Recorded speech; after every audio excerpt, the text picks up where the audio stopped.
मैं सिर्फ घुसपैठिए को डराना चाहता था, लेकिन तभी अचानक अचानक फोन की रिंगटोन बज उठी। घबराहट में मेरी उंगली ट्रिगर पर चली गई और गोली चल गई। लाइट जलते ही मेरी पत्नी दौड़कर लिविंग रूम में आई।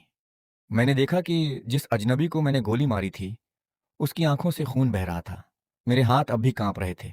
पुलिस पहुंची तो शेरिफ ने पुष्टि की कि वह घुसपैठिया एक वांछित अपराधी था, जिसका नाम फ्रेडी था। उसने कहा कि यह आत्मरक्षा, सेल्फ डिफेंस का मामला है और मुझे चिंता करने की कोई जरूरत नहीं। मामला बंद करने के लिए मुझे पुलिस स्टेशन जाकर अपना बयान देना था। पुलिस की गाड़ी की पिछली सीट पर बैठा मैं यकीन नहीं कर पा रहा था कि मैंने सच में किसी की जान ले ली है। घर लौटने पर मैं और मेरी पत्नी फर्श पर बैठ गए और दीवार पर लगे खून के धब्बों को देखते रहे। हमें समझ नहीं आ रहा था कि क्या करें। आखिरकार हमने घर की सफाई शुरू की। सुबह तक पूरे शहर को इस घटना की खबर लग चुकी थी। शेरिफ ने बताया कि अगले दिन फ्रेडी का अंतिम संस्कार होगा। लेकिन मेरे मन में एक सवाल था, क्या इस आदमी का कोई परिवार था? शेरिफ ने बताया कि उसका पिता अभी तक जेल में था, लेकिन आज ही उसकी रिहाई हुई है। उस दिन के बाद से मेरे मन में डर बैठ गया। मुझे लगा कि कहीं फ्रेडी का पिता बदला लेने ना आ जाए। वाले नए ताले लगवा दिए। लेकिन एक दिन एक अनजान नंबर से फोन आया। दूसरी तरफ बिल्कुल सन्नाटा था। मुझे पूरा यकीन हो गया कि यह उसी मरे हुए आदमी का पिता है। डर के कारण मैं पूरी रात नहीं सोया और बंदूक लेकर लिविंग रूम में पहरा देता रहा। अगली सुबह मैं फ्रेडी की कब्र देखने कब्रिस्तान गया। मैं अपनी कार में बैठा ही था कि एक बूढ़ा आदमी अचानक खिड़की के पास आ गया। मैं समझ गया, यही फ्रेडी का पिता है, जो अभी अभी जेल से छूटा है। उसने जो अगली बात कही, उससे मैं और भी डर गया। अखबार में तुम्हारे परिवार की तस्वीर बहुत अच्छी छपी है। तुम्हारा बेटा बिल्कुल तुम्हारी तरह दिखता है। ये सुनते ही मैं सीधे अपने बेटे के स्कूल पहुंचा, उसे साथ लिया और तुरंत शेरिफ के पास गया। मैंने उससे उस बूढ़े आदमी को गिरफ्तार करने की गुहार लगाई, लेकिन शेरिफ ने कहा, कोई सबूत नहीं है, मैं कुछ नहीं कर सकता। वो शायद सिर्फ तुम्हें डराने की कोशिश कर रहा है।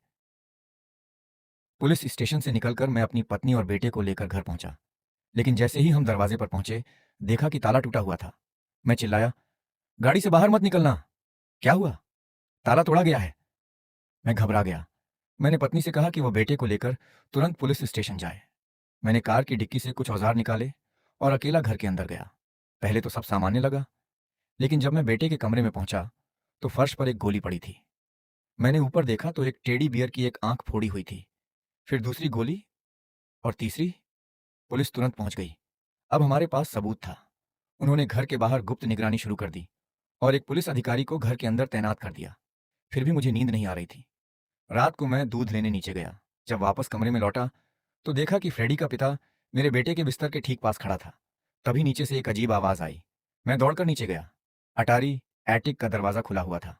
केविन, वो घर के अंदर है। जॉर्डन, जल्दी करो। मैंने पूरी ताकत से बेटे के कमरे का दरवाजा बंद रखा, लेकिन बूढ़ा आदमी खिड़की से भाग चुका था। तेज बारिश के कारण पुलिस को उसका कोई सुराग नहीं मिला। अगली सुबह शेरिफ ने फोन कर बताया कि उन्होंने उस बूढ़े आदमी को पकड़ लिया है और अब उसे जेल भेजा जाएगा। मुझे लगा कि आखिरकार खतरा खत्म हो गया।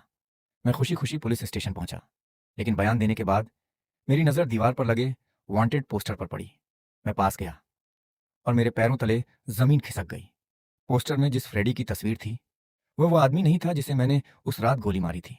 मैंने पोस्टर शेरिफ को दिखाकर पूछा, यह क्या हो रहा है? लेकिन उसने जोर देकर कहा, यही वह आदमी है जिसे तुमने मारा था। फिर उसने कहा कि मैं तनाव में हूं, इसलिए मेरी याददाश्त धोखा दे रही है। इससे पहले कि मुझे कोई जवाब मिलता, उसने मुझे पुलिस स्टेशन से बाहर निकलवा दिया। लेकिन मुझे पूरा यकीन था कि मैं गलत नहीं था। उस रात मैं फिर पुलिस स्टेशन गया। वहीं मैंने देखा कि शेरिफ और उसके अधिकारी उस बूढ़े आदमी को एक गाड़ी में बैठा रहे थे। उन्होंने कहा कि उसे जेल ले जाया जा रहा है, लेकिन मुझे शक हुआ। मैं चुपचाप अपनी कार से उनका पीछा करने लगा। वे रेलवे ट्रैक के पास एक सुनसान जगह पहुंचे। शेरिफ ने बूढ़े आदमी को बेहोशी का इंजेक्शन लगाया और उसे रेलवे लाइन पर लिटा दिया। उन्होंने पूरा दृश्य इस तरह बनाया कि लगे जैसे वह शराब पीकर ट्रैक पर गिर गया हो। ये सब देखकर मैं सन्न रह गया। अगर मैंने असली फ्रेडी को मारा ही नहीं, तो मुझे झूठा क्यों फंसाया गया? फ्रेडी के पिता को मारने की जरूरत क्यों थी? मैं कुछ समझ पाता उससे पहले ट्रेन की आवाज सुनाई दी। कुछ पल सोचने के बाद मैंने फैसला कर लिया, मुझे सच जानना था। मैं पूरी ताकत से दौड़ा और आखिरी पल में उस बूढ़े आदमी की जान बचा ली। जारी